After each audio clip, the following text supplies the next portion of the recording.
The goal of my project is to make a three-dimensional model of the small intestine that can be used for testing drug permeability through the intestinal wall. And right now, the drug development process is very inefficient. And for orally administered drugs, this is due to animal models not accurately reflecting the human intestinal physiology. And that's why there's a need for biomimetic cell culture models that can accurately predict the behavior of these newly discovered drugs in the small intestine. However, currently existing assays like the KECA2 transwell assay that uses a layer of KECA2 cells that is grown on top of a flat permeable membrane to measure drug permeability.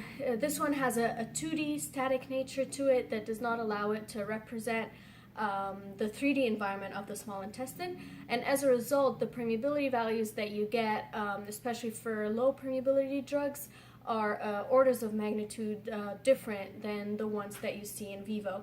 And so there's a need for improving in vitro models to develop a model that can recapitulate both the complexity of the physiology of the intestine as well as the capacity for dynamic flow.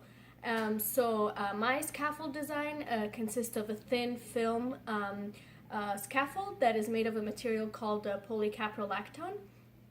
And it has a potential of supporting a monolayer of KECA2 cells that can be grown around the inside of the tubular scaffold to represent the epithelial intestinal barrier. And the scaffold will then be connected to a peristaltic pump to flow a concentrated drug solution across the tubular scaffold so that the drug can then diffuse into a reservoir.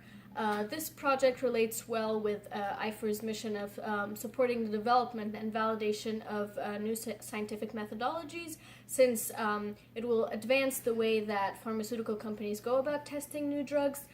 So this would not only decrease the need for animal models in research, but it would also save a lot of money that would otherwise be spent on drugs that will not be making it to the market.